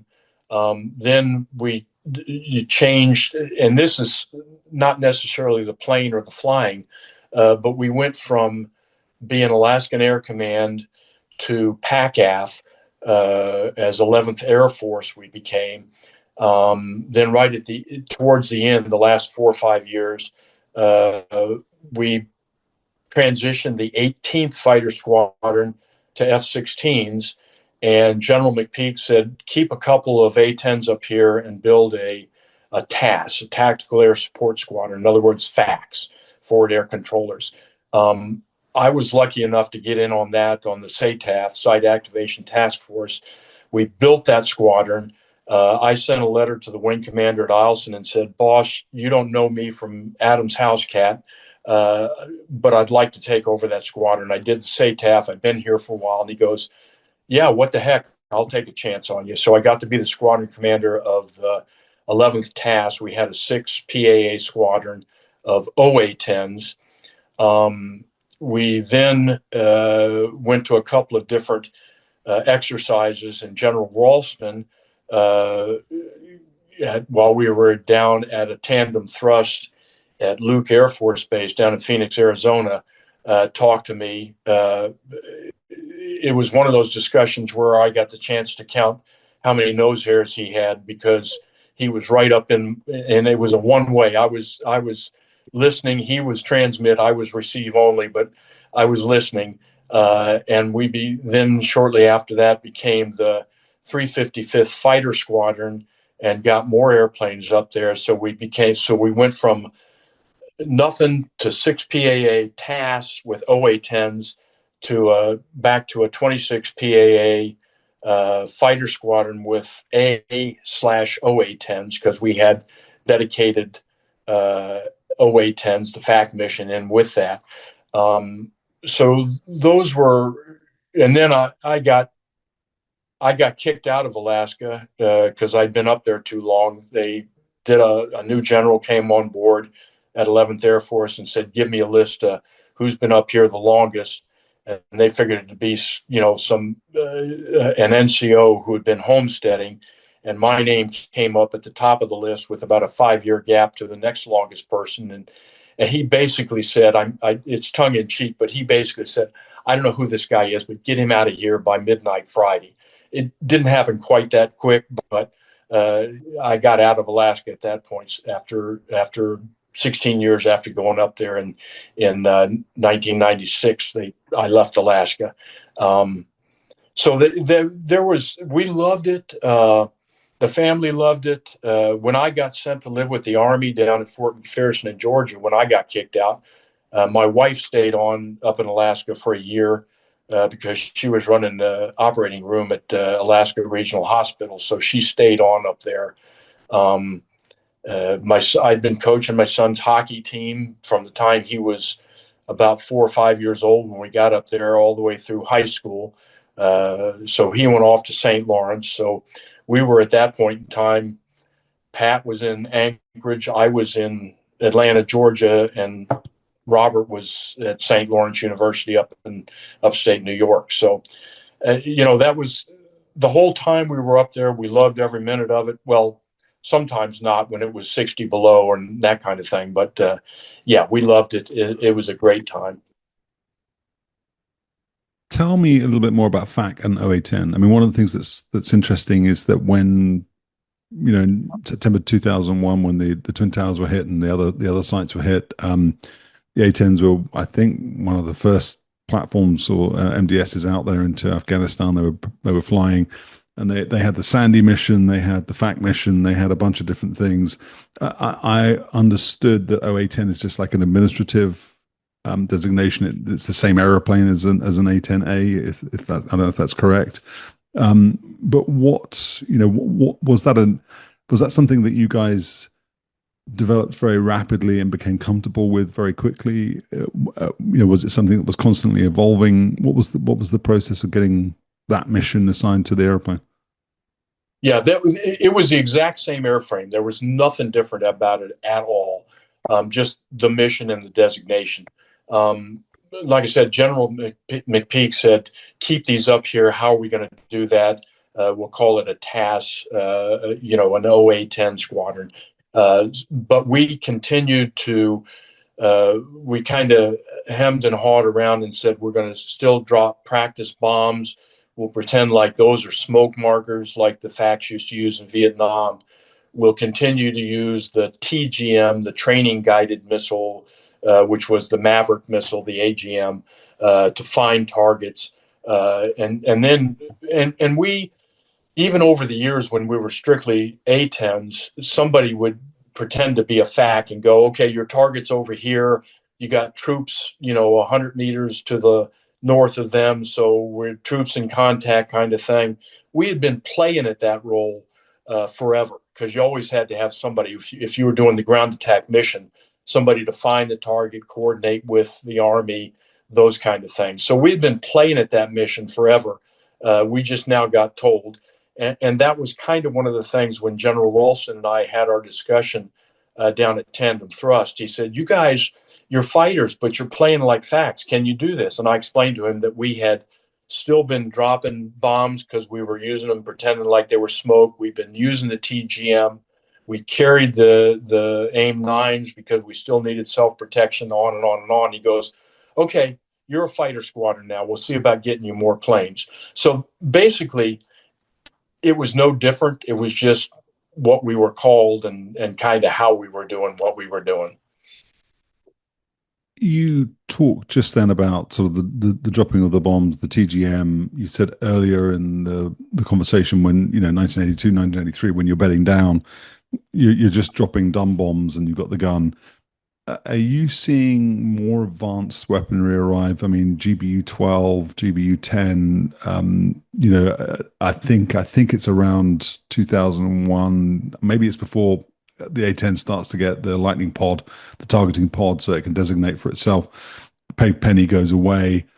How close to that are you? Are you seeing those things come in? Is it changing the way you employ the aeroplane? I didn't get to the lightning pod. It was just starting to come up. They were talking about it as I got out of the plane. When I was working in the Pentagon after that, I saw more of it at that end from the suit wearing side of the thing. But the and whenever I talk to people about it, I kind of relate it to the Ploesti raids with B-17s.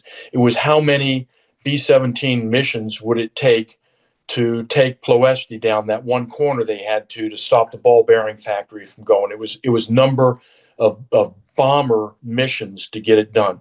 Now it's how many targets can a single, be it an F-16, an F-15E, how many targets can one plane take out on a mission, because the munitions are smart.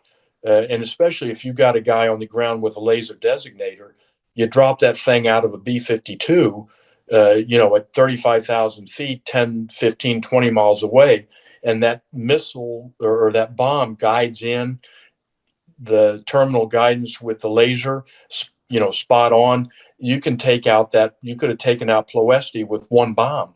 That's the smarter munitions make the mission a little bit easier on taking out a single target, but you still will always have the troops in contact kind of thing where guys are getting shot and they need somebody to come in and knife fight with them, if you will. I'm not sure that exactly answered the question, but the smarter munitions is a whole different world of how you employ them.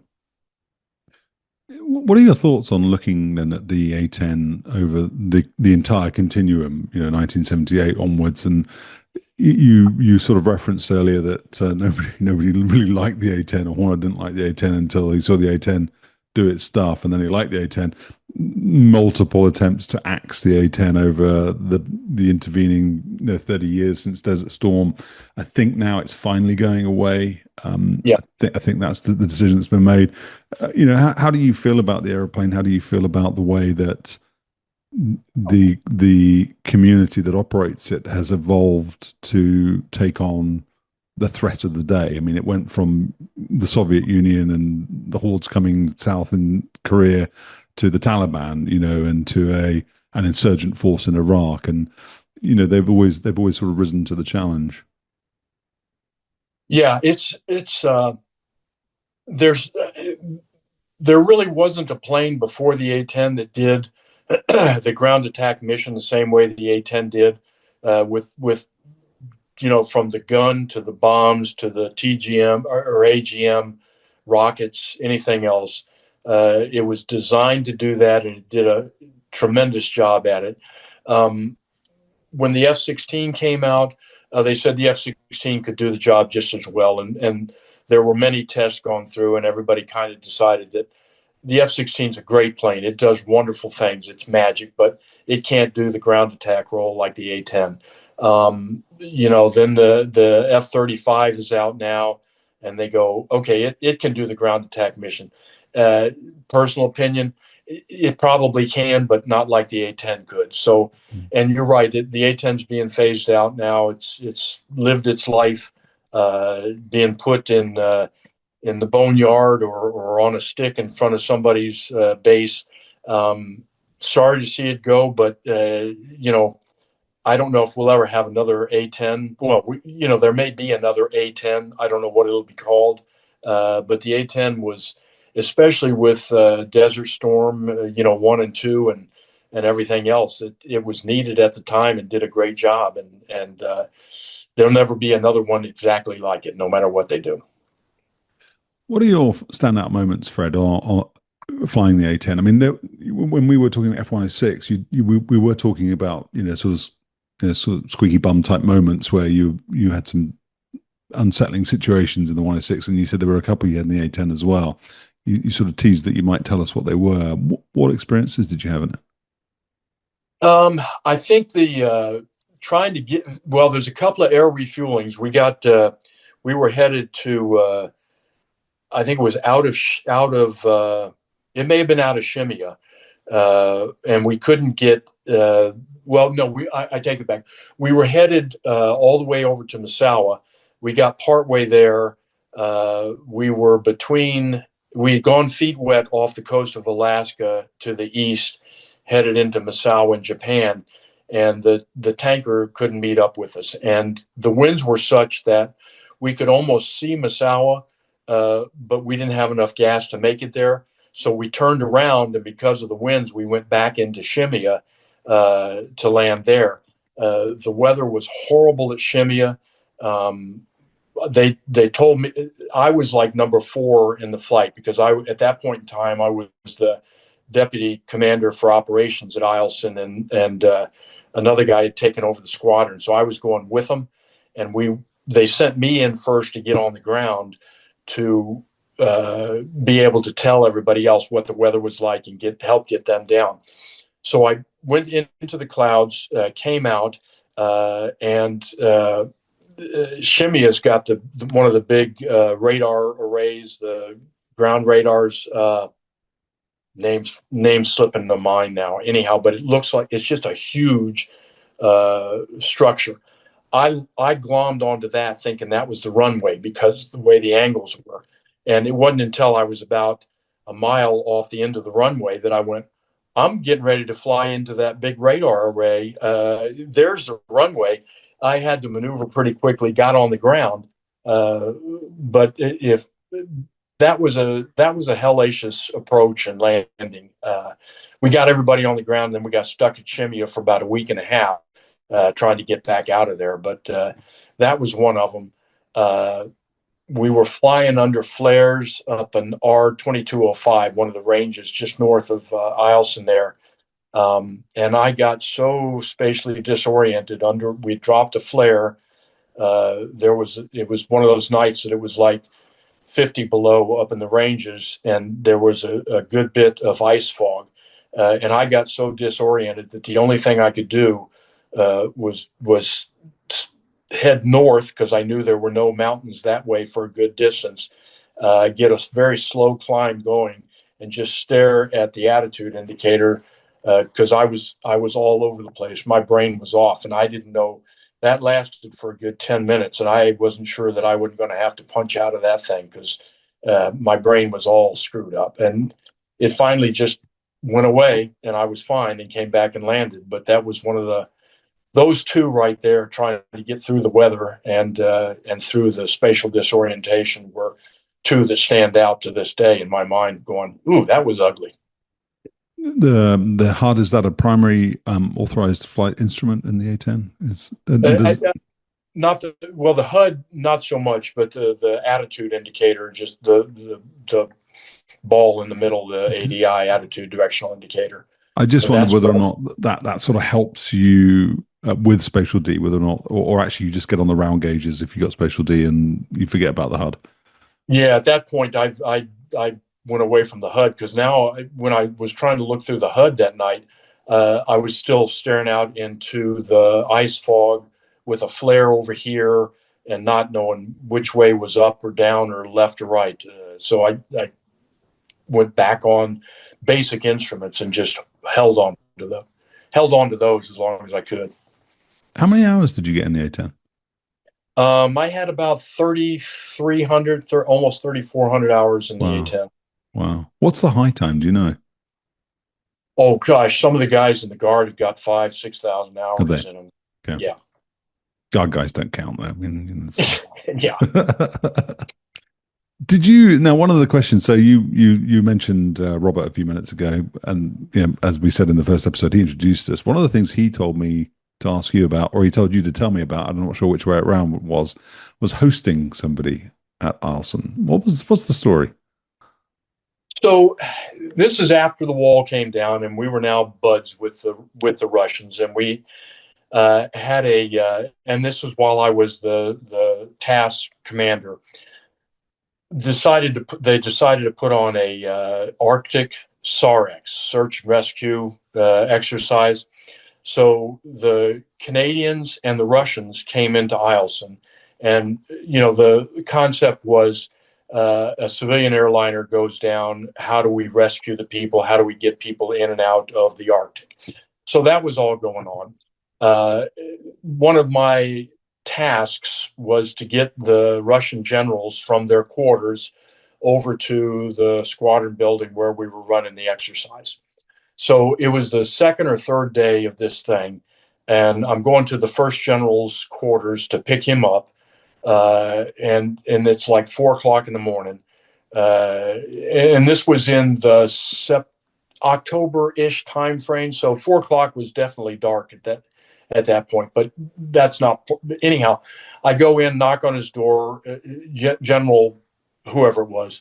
It's me. I'm here to pick you up. He goes, well, Fred, come on in for a minute here. It's tradition in Russia we have a shot of vodka.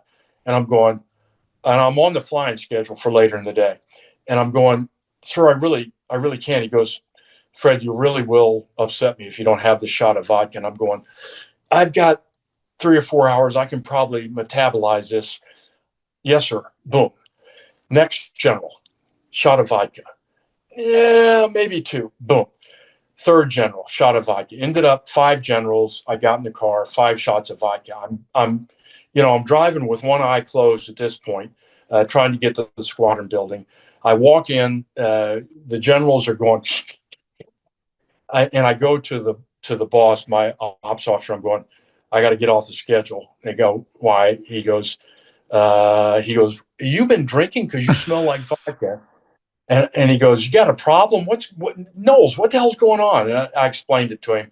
And at this point in time, the one general, the youngest of them, comes up. Yeah, we were screwing around with old Fred here. He's a great guy, but we got him to drink 5 shots of vodka on the way over here.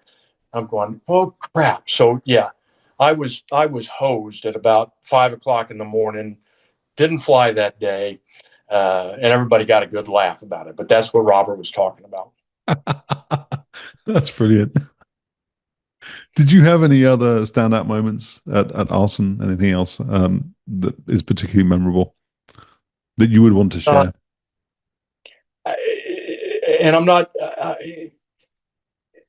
I hesitate to even say this, but I was on the Gunsmoke '83 team and the Gunsmoke '85 team. Gunsmoke '81 was the first air to ground gunnery kind of competition that they held down at Nellis. So I dropped a couple of good bombs, got on the '83 team. We sent five planes down to Nellis to compete. We did pretty good. We took first, second, fourth, and eighth place in shooting the gun. I was in second place, right behind Wes Weslowski, who took first place. He had two. You go shoot twice. He got 200 rounds through, so he didn't miss a single shot. I got 199 through, so I was one behind him. One of mine either went through the same hole, so they couldn't count it or whatever. So that was pretty big, and we did good at the nav and the bomb dropping. And then we went back in '83. Didn't do quite so good because they put some. They realized the A-10 was probably going to take all the stuff, and so they. My opinion, it's like with the Kansas City Chiefs. If you know they say the referees love the Kansas City Chiefs in the football. They put some different rules in for the A-10 that year in '83. Yeah, 85, 83 and 85. So that was, for me, that was pretty big. Getting the squadron when we built the 11th task and become the squadron commander there was pretty good. I figured in my Air Force career I would have been let go at about the late captain, maybe major stage, and I made it past that by a couple. So the whole time in Alaska was just a good time. Did you know your Fini flight was going to be your Fini flight in the A-10? Then did you was you knew you were going to be? I mean, it sounded like you got yanked out of Eielson very quickly. So did you have a chance to do a Fini flight, and what was that Yeah, like? we did. I did, and I we went out with the squadron ops officer and a couple of my other guys, four ship. That was in what time of year was that? That was again in October, early part of November time frame.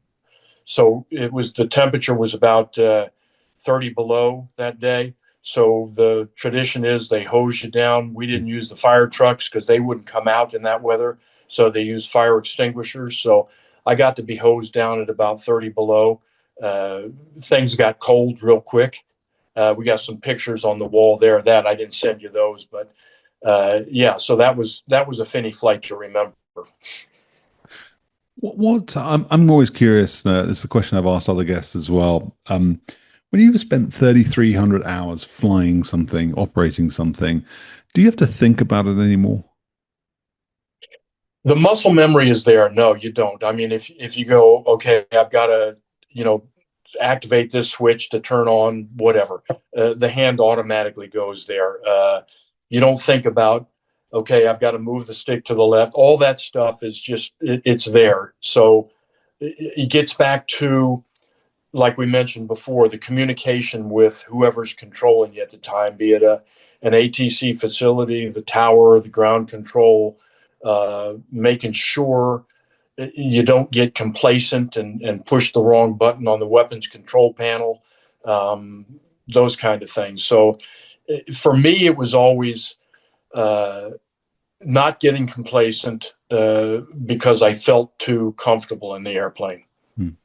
Did that happen? I mean, were there moments where you had to have a word with yourself? Yeah,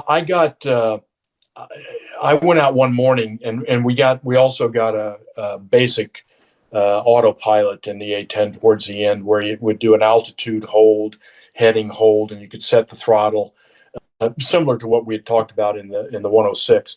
And I got airborne one morning and headed south. And I turned on the altitude hold at about 1,000 feet AGL and heading hold. And I was looking through some stuff and I fell asleep.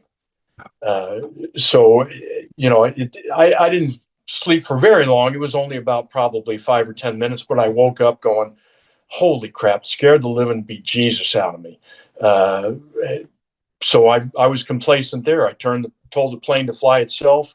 I started looking some other stuff, looked off to the side, and just lost it and went to sleep. So yeah, that happened, and I was pretty careful about that in the future after that. Wow. What was that attributable to then? You hadn't had enough crew rest. It was, you were flying in the dark. What? No, it was daylight. It was a summer mission, and maybe I didn't get enough rest. I didn't have enough coffee. Um, I don't know. It just happened, and I think it was I just felt so relaxed in the airplane. The sun was up. It was a beautiful day, and I just kind of I let that get to me. Um, Luckily, I survived it. Uh, I think I told my wife and maybe Robert about it. I didn't tell too many people about it. So you got the story now, but I got complacent and I could have died right then. Luckily, I didn't. Wow. So was that when you left Eielson then, was that the last military flight you took in the A-10? Yeah, Okay. that was it. I went to live with the Army a couple of years at Fort McPherson. That's when I got over to Kuwait. We would go over to Kuwait about once every 2 or 3 months for a couple of weeks at a time and then come back. From there, I went on down to, after a couple of years living with the Army, I went to Reserve Command at Robbins in Macon, Georgia, and then knew that it was time. So I got out and retired. How do you feel looking back at your career? I mean, and how did you, because you'd said, you saw, I can't remember which astronaut it was. You said they shot him up in a rocket. He went to space in a rocket. And you decided you wanted to be a pilot. Um, that was at a very young age. So you said you'd always wanted to fly the 106. You got to do that 15 years, 16 years in the A-10. How does it feel to leave that behind? I mean,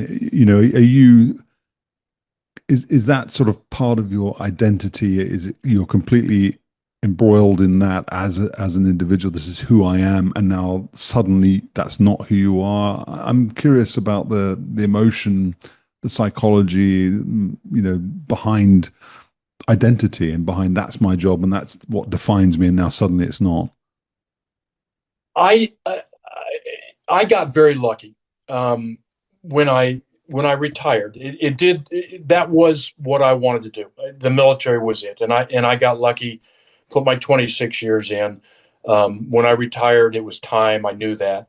I went through a couple of jobs right at the beginning, all of them about 3 or 4 months, and then got hired by a contractor here and went to work in the Pentagon.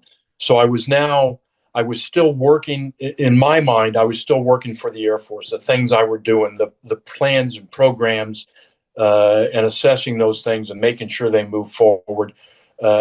People look at contractors and go, they're just in it for the money. That was never my objective. I couldn't go out. I never did and tried to sell stuff to the Air Force. I just did the job. So I looked at that 20-year period of doing I'm still doing, the government. I'm still helping my country. And it's a little bit of flag waving, but I'm still doing that. I'm doing something good for my country and for the folks that are still in. When that came to a close, uh, it took about 3 days, and I started working for the Fairfax County Office of Elections. And again, this is getting a little bit off track, but whenever you have elections, you have ballots, you have machines that count the ballots. You got to check those things, you got to store them. All that stuff goes on behind the scenes. It's not a full-time job, it's seasonal, but that's what I'm doing now from 2019 when I retired from the contracting world till now. As a matter of fact, next week we get started on another election.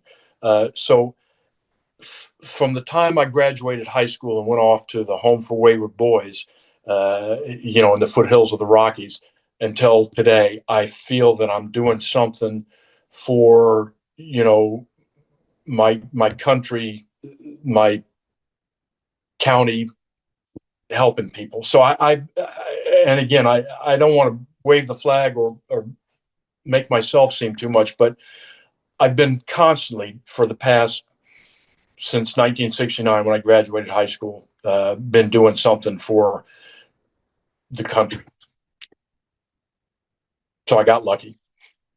Well, I think we got lucky by Robert introducing us and us getting the chance to hear your story. I mean, I do when I go through the editing process, Fred, I had to make little clips as well. So this whole episode goes out. But then, you know, if you really want to make YouTube work for you, you have to do clips. And I haven't really done a lot of that on the channel, but I've just started doing it recently.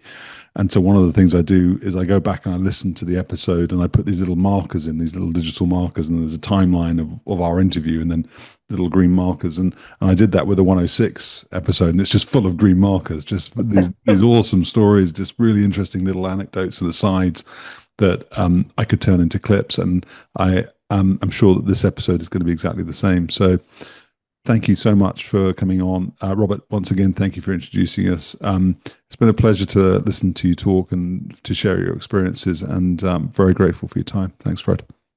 Well, thank you for the opportunity. As I've said before, and I say it again, I enjoyed reliving that stuff. That's great. Thank you.